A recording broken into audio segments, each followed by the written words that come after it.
Now, more than 1.5 million Kenyans are in urgent need of food aid as a biting drought persists, and reports from the Ministry of Agriculture say that this number could rise to 2 million, majority of whom could face starvation. The government has set aside 21.5 billion shillings to deal with the effects of a drought, which the weatherman had warned about it last November. As the food shortage continues to ravage communities in different parts of the country, politicians are urging Kenyans to participate in the ongoing voter registration exercise ahead of the August 8th general election. Could this be a case of misplaced priorities? Tuonyeshe ya kama sisi ndio wengi, sivyo? Na wengi wetu itakuwa kama tutajitokeza na kushika kura, sawa? Shida ni ya kwamba wakati ukifika mtu hana kura, alafu analalamika ya kwamba kiongozi ni mbaya. Na wewe mwenyewe ukijitokeza kuchukua nini? Kuchukua kura. Kwa hivyo kura ni muhimu kwa maisha yako. Right, and before we get right into that discussion, I want to introduce our panel tonight. We have a group of amazing young women today. We are looking at the perspective of young women in the country on the issues that are taking place in the country today. So to my immediate right, a familiar face, I'm sure, Zinzi Kibiku, who is a reporter with us here at KTN News. Many thanks for joining us. It's good to be on News Sources. Right, we also have Kobe Ndungu, I'm sure also not a very unfamiliar face to many of you. Kobe is the founder of Ibua Africa and also a commentator on many affairs involving the youth. Many thanks for joining us tonight. We also have Ashley Lime, who is an editor with the Standard newspaper, of course, right here, our sister newspaper at KTN News. Many thanks for joining us, Ashley. So let's just get right into that. We've seen a lot of outpour of comments on this issue that we have people dying because of the ongoing famine and drought, while at the same time we have politicians just going around trying to amass, their votes by having their strongholds, people going to register to voters. What are your sentiments about this? I'll start with you, Zinzi. Well, I don't think there's a yes or no to this question, whether the Jubilee government doesn't have its priorities right. I mean, we all know we're in 2017. It's a very critical year. We're heading towards elections. What my problem would be is that this is something that we've been foreseeing since 2014. There've been poor rainfall since 2014, 15, and 16. I mean, just this year, again in 2017, scientists are saying this is the hottest year again. And this is something that the Kenyan government should have been able to have planned for as early as 2014. Now, I remember back in 2016, we saw floods, and they were very massive around the country. And during that time, they said, you know what, we're going to put funds aside, and these floods will be, handled. Yeah. Right now, I think we all live in Nairobi. We can see how our roads are looking, right? And right now, the situation at hand is the drought. 1.3 million Kenyans are in need of food. I saw one cartoon illustration in one of our local newspapers that had a skeleton with an empty cup. And the people on the other side of the desk were asking, are you here to register? And let's not downplay the fact that registration is very important. However, the Kenyan government should be able, the system should allow for a multitasking to go on, right? Here, just today, I saw that we are buying an aircraft, 4 billion, yeah? 4 billion and an aircraft. 3 billion Kenya shillings. There you go. Yeah. And fine, we're not downplaying again military and the need that it will bring for Kenya. But I'm just saying all these things are important, and the Kenyan government should find a way of multitasking and giving it priority to everything and not just this one thing. Right. Kobe, do you think we need to do that, multitask, or we need a complete overhaul, the government and the politicians as a whole? Do they need a complete overhaul of their priorities? I feel there needs to be a balance, for one, because like she said, this is an election year. We all knew we were getting into this year. But at the same time, this issue about drought, I feel like we've had this conversation so many times. And I mean, Albert Einstein or whatever, someone said, you can't do the same thing. I mean, over and over again, doing the same thing and expecting different results. Yeah. I mean, now we are going to the face of Kenyans for Kenya again. Yeah. Remember that whole cycle we had, all that money we spent? Why didn't we learn from that? I feel like it's a case of negligence on our government's part, because I feel this is something they were warned about. They should have done something to prepare for it. So I feel we need a balance. At the same time, I also agree that we kind of need an overhaul, because priorities at the same time, because I feel as much as they're addressing about the voter issue, which is very critical, they need to also address, because I feel like they care more about voter registration than I don't know if it's maybe a key in point of how the media is portraying them, or it's actually what is happening on the ground. Right. Because we see they care more about how many people are getting registered more than, you know, How many people what are is actually dying of happening. hunger, it looks like. Yeah. And Ashley, of course, at the same time, like, voting is a civic duty and a civic right for every Kenyan. Yes. And with your vote, you get to, you know, dictate which kind of leaders you have. So these are two things that are happening. They're like two sides of the same coin. These are the leaders we are seeing. If we are criticizing them, at the same time, we're going to vote and decide on the vote. What is your take on this whole issue? Okay, first, I think I agree with both Zinzi and Mumbi that there needs to be a balance when it comes to the two, because voting is inevitable. We have to vote for a leader. At the end of the president's term, there has to be someone else. And of course, at the same time, we're having the issue of drought that is very serious. So many people are dying, and over 1 million people are in need of food. And we just have to strike a balance between the two. We cannot say that one thing is more important than the other. We have to look at the issues. We have to look I at guess the people extra. have to be alive to vote. Yes. Right? That too. I mean, just to add to what you said, you remember Abraham Maslow's hierarchy, basic hierarchy needs, of needs, food. yeah. So you have that, and I'm wondering, those are the things we should be taking into consideration. As she said, if you're going to queue on those lines that morning, the whole day, Yes. I'm sure you will need a proper meal. Yeah, that's true. So basic needs. And do you feel like we're doing enough, Julie? We've seen the government saying for the affected households, they'll be getting about 2,700 shillings per month. Right. And we've seen, they say about, is it 2 or 20 million bags of maize that are available also for the same? Do you feel like this is sort of band-aid kind of reactions? Yes, I think it's kind of like piecemeal and band-aid and possibly a little, too late. Because they knew this drought was coming in November last year. They set aside 21.5 billion shillings. We haven't seen the effect of that money on people who are facing starvation. Actually, 2 million people are facing actual starvation. And as we say, we're more occupied with buying aeroplanes from the US, which are reconditioned again for 43 billion shillings, than actually feeding our population. And in Somalia, for example, they have an election coming up, and they have actually suspended voting because the drought is so severe there. Right. So I think we have to balance what is more important. Like you said, we have to be alive to vote. And doctors are also on strike. We need to be healthy to vote. So what is more important? Is it our civic duty, or it's our actual life? But the fact that we all know that, and there has been an outpour of all these things, as Kenyans also, are we angry enough and demonstrating this? Because we are the ones going for these political rallies at the end of the day. Right? My one question is that at the end of this, just like the El Nino and what we're seeing right now, the drought, the government was supposed to put aside, or automatically, there's supposed to be a disaster relief emergency fund. Where is it? Where is it? Where is it? The buzzer there telling us that we need to go to the next. And sticking with matters voter registration, leaders are making fresh calls for a complete audit of the voters register. ODM leader Raila Odinga has said that the opposition will accept nothing short of a thorough audit and cleaning of the voter register before the election slated for August. He and Wiper leader Kalonzo Musyoka have claimed that they are victims of double registration. JAM MP Jacob Mudio maintains that the opposition team will not participate in the election should IEBC fail to audit the voters register. Similar calls were made by Siaya Senator James Orengo, who said Kenyans would only accept a credible, verifiable and transparent election in August. These calls for an audit coming a little too late in the day.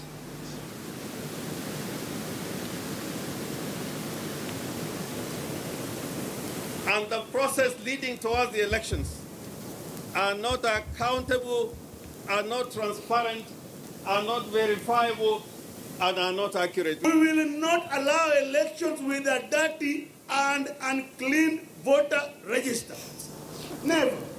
How foolish can we be? You cannot be foolish twice.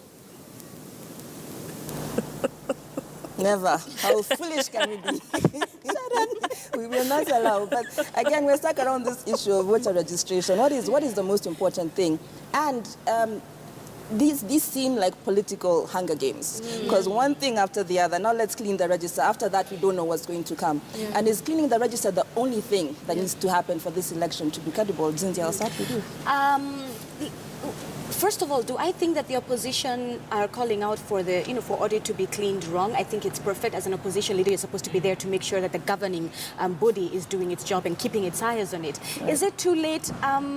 I don't think so, because according to what IEBC said, Ezra Chiloba said, by the time this ends, and then again they've registered the Kenyans abroad, the diaspora, by May we should be able, they should now be saying to clean, checking it. But, Raila Odinga did make an important issue over there when he said the fact that, and some of this it's something that also Kenyans have said, you go and you find that, Julie, you and I have the same ID numbers. So what is the problem, right? Between now, or rather between when voter registration began back in last year, the first phase, and this year, sad to say, there are people who have died, and they're not going to take part in election. Yes. That also needs to be cleared. Yes. But I think the bigger question here should actually be... all the way from 2012 when the last election took place, place. So the bigger question here, I think, for me, is the issue of the court case. Let's not forget that IEBC has a court case that actually court took them to court. There you go, back in December. Just challenging this whole process, challenging KPMG, who got the tender to do the audit.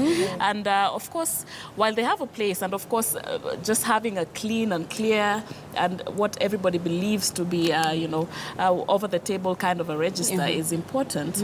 And at the same time, then court, of course, wants a whole. They want this whole process of getting this auditing, the farm or something to audit it afresh.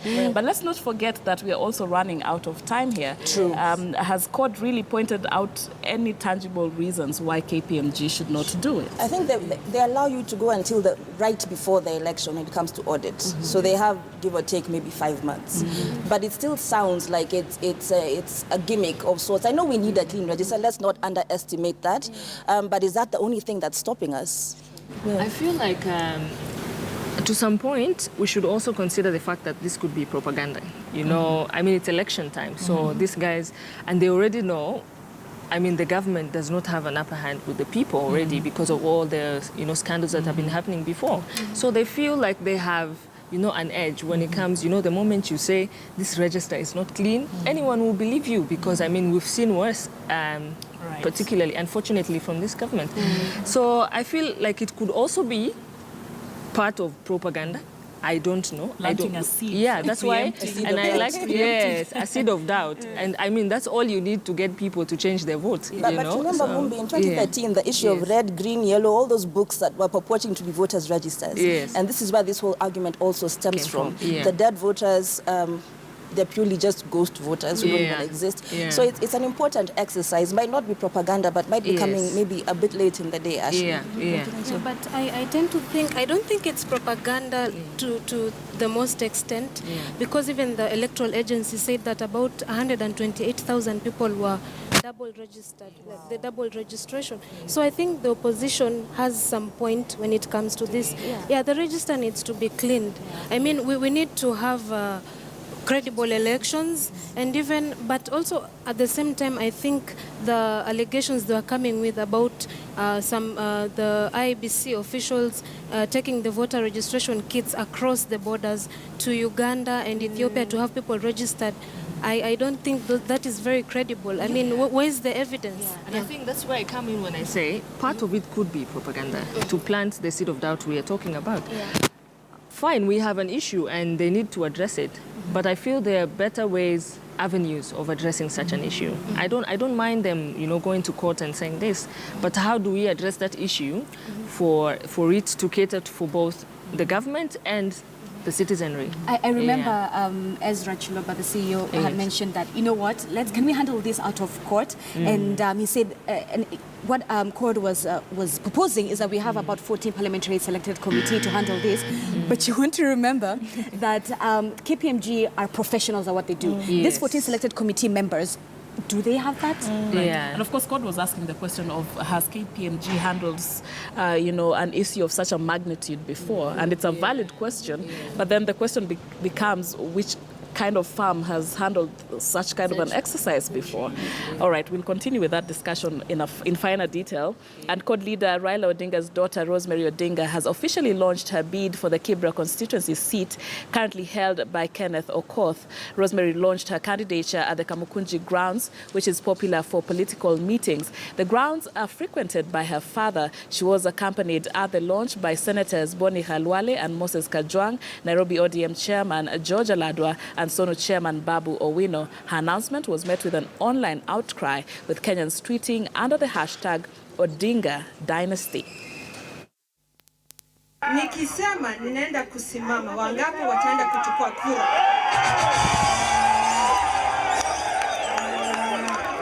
Haya, vile mmesema ni vile itakuwa. Sawa sawa.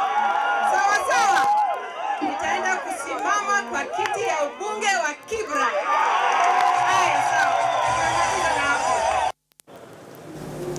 Ashley, I'll begin with you on this one. So, of course, we saw that outcry, looking at it as, a dynasty of this politics, one handing it over to the daughter. What is your sentiments on the same? Does she have her own ground to vie for this seat? Yeah, I think she does have her own ground to vie, because I don't think it's a political dynasty. When we go to the US, for example, the Bush family, we've had several of them vying. Their father became president, George W. Bush became president, Jeb Bush also was in the running for president, though he didn't make it. I think it is sort of inborn when we come to such families. She has a right to actually vie for such a position. Yeah. Can I jump in? I know. I want to jump right in. Ashley, I'm gonna differ with you there a little bit, because it's not a matter. Fine, even in America, when we saw that issue, there are still Americans who had a problem with that, right? Yeah. And saying the fact that it runs in their family is not a reason to see this political dynasty that we're seeing. I remember reading one important quote that said, "Nepotism does not give you." Does not make you nepotism is not enough to make you successful for a position that you don't qualify for, right? Just because my father is a president or a mayor, I automatically become so. But I'm not qualified to do so, and I think that's where, as Africa, as a continent, and even just Kenya, as Africa as a continent, we go wrong. Look at you, Erin Stephanie. But are there no cases where I'm actually qualified and I'm actually also in that family, so that being in that dynasty just gives you the foot in the door? This is what I say. If it's an issue of you having a qualification, why can't she go and not? Why can she not go vie for Nairobi Women Rep? But she has a choice. True, she does, and she's practicing her right, which I am all for that. But if her point is to, if her genuine goal is to bring change for Kenyans, why go through your father's way using the political dynasty, what they're saying, and go through the aspect of Kibra? Why not say, even as me, even though I'm walking in my father's footsteps within politics, I want to go higher. I feel like if she should have gone for something like Women Rep of Nairobi, if she really wants to have a political career away from her father's shadow. Start all afresh. I think for me, it's about intention. At the end of the day, what are her intentions? Yes. Why is she running for that seat? Yes. Is it because she wants to continue her father's legacy? Is it because she actually wants to help the people of Kibra? Is it, so at the end of the day, I feel, and at the end of the day, it's the choice of the Kibera people. Right. Yeah. It's not even for us to unless you're voting there, it's not our choice. But for me, I look at it from a point of intention. Because the first perception all of us had when we had that is like, probably they want to continue that political generation. They want to continue, with the Odinga dynasty, but perhaps she has intentions. Maybe she's had them for quite a while. We don't know that. Maybe she feels she can actually bring the change. Maybe she even feels there are places where her father underperformed, and she wants to show like, I can do better than my father. Okay. I know, We had evidence that her intentions were actually to follow in her father's footsteps. We could actually make a conclusion, but we do not know at this point. Of course, now she's just made her bid for that constituency. So we'll see that with time. Particularly, she has an upper hand. I feel like, Ken Okoth has done quite a bit with Kibera, based on previous leadership there. So I feel like at the end of the day, it's about the Kibera people. Yeah. What I would say to them is, she brings to the table. Please make sure you vote for someone who has your best interest at heart, and not because of dynasties. And that's right. Yeah. Just to add to what Kobe has said, she has a fantastic point. It's at the end of the day, yes, it's the Kibera people who are going to go out and elect their leader. But just from an Eagles point of view, this is more than just her running for that seat. Right. I mean, Odinga's brother, Buru Odinga, is in politics. Ruth Odinga is a deputy governor. So it's more than just her. It's the fact that Kenyans are seeing this family trail that is going on. And it's not just with the court leader. Yeah. President Uhuru Kenyatta himself there are countless times where, allegations of him courting his son to take over, leadership. Is that going to be the trail as Kenyans, be it whether you're a fan of Uhuru or Raila? Say there's a family of lawyers somewhere. We have a grandfather who's a lawyer. We have that is different, Sharon, because that is not public office. Do what you want in the private sector, but when you're using our tax money, yes, please. The tax money, other people need chances at these positions. This issue we had about tenders and people giving their family tax, So that's what I'm saying. It's about intention. What intentions do people have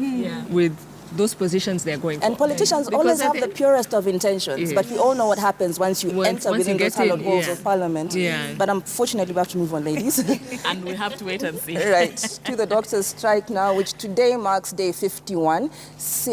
Before the doctors are waiting for a Thursday deadline, which the union was given by the court, and talks between them and the government failed yet again. Kenya Medical Practitioners and Pharmacists and Dentists Union officials have said that they are ready to be jailed tomorrow for disobeying court orders to call off the strike. Meanwhile, the government says it has taken adequate measures to ensure Kenyans continue accessing medical services as the strike continues.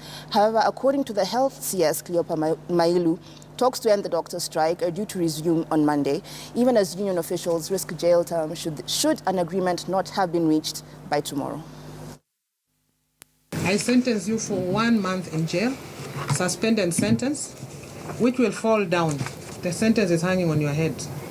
It will fall down on your head within 2 weeks if the strike is still on. Right, and many people on social media said the judge was a bit harsh on the doctors because this is a very delicate situation. It's been going on for 51 days, and yet, like we were saying before, voter registration is still being championed by our leaders.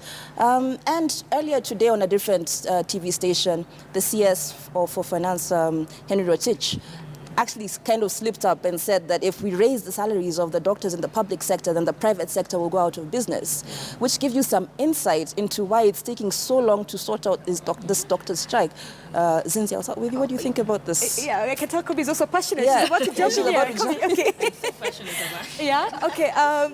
First of all, CS Henry Rotich, I wish he could remember before he said that statement that if it's an issue of, it will become too much. Let's remember how Lipa Kama tender began. It began when all those funds have gone missing. At the Ministry of Health. All those funds. So when you're telling me that the government doesn't have money and you can't raise salaries for these people who are giving their hours and their time to Kenyans, be it the lecturers or the doctors. The government has kept saying about that, no one budgets for corruption. No one does, but we know it's happening. And Kenyans are furious about it. And let's stop playing the, I do not know game. We can all see it, And on top of that, let's remember that I wish even the judge would remember that this 5,000 doctors rather, who are on strike, it's more than just a salary. It's equipment within our hospitals. It's a matter of compensation. It's a matter of making sure that there's good time. I mean, the working period for the doctors is friendly enough. These guys pull crazy shifts to make sure that Kenyans get the best health care. When doctors take their oath, they're told to preserve life. How are they supposed to do that when equipment is horrible? Right, there has also been a point for which some are really trying to, crucifying them. Like, how can you let Kenyans die because of money? But the CBA is much more than money, obviously. Yes. And just to share a bit on that, I feel, this thing is not something they're negotiating now. I think for me the issue is when you decided to pass this particular bill or agree on this particular agreement in 2013, didn't you know that it would come a time where you'd need to implement it? And if not, why did you make that decision then? If, for me, I just need to understand why you made that decision then and you can't The origin of the CBA, first of all, might not even be strictly legal because it was never registered in court. That's why this whole trouble starts, because do they have a leg to stand on if the agreement that they signed is not valid? So this gives an insight into the good faith and goodwill on the part of the government. They never intended to pay out any money to the doctors. And today I was watching, like you were saying, about the CS, and I could feel I feel like they are not going to budge anytime soon, particularly, and I can understand where he was coming from, because he was saying, you know, the moment the doctors are asking for, is it 300% rise? Yes. The moment they do that, and the lecturers see that, they are going to strike also and ask for. We can't run a government on that. It's like, it's going to be like a ripple effect. You like, know? Okay. And it's not something exactly that how is to play the sustainable. game. Just don't budge. It's not something sustainable. But how do we come to an agreement where, 52 days for doctors not in hospitals, people have lost loved ones because of simple things that they could be treated for, just because of this strike. Why don't we look at the bigger picture? This is about, you know, the citizenry, you know, it's human life, like you said. So why don't they come to an agreement where they both have a balance of that? Let's not dwell on that CBA, if that's the issue. Let's take the conversation forward. Yes, let's look for a new solution to that. I don't know, is there a place to put it in context? I'll just, in the sense of the government says they cannot afford it. Maybe we can see that we can't afford it. Of course, comparing it to the money that's being stolen begins a different conversation. Do you think, Ashley, that there needs to come to an agreement, to some sort of, compromise? Yeah. The government needs to understand doctors, and the doctors need to understand the government. But I think doctors need to be understood, because it's been a fight. It's been there for quite a while right now. And I feel that their needs need to be taken into consideration, considering the fact that the government can afford to buy aircraft. 43 billion shillings, right. that's a lot of money. Right. We need to consider doctors. Okay, ladies, we have to go on a short break. But before we do that, let's just remind our viewers our Twitter poll tonight. Of course, we have our panel tonight is of young women just giving their voices on current affairs in the country and across the globe. And we're asking, do you think that there's voter apathy among the youth? Do you think that is there a voter apathy among the youth? Are we seeing if the youth just taking initiative and being involved in the day-to-day governance of the country? Do tweet us your thoughts at KTN News, at Julie Masiga, at Sharon_Momanyi using the hashtag news sources. We shall be sampling some of your views as we continue the show. Right now, let's take a short break.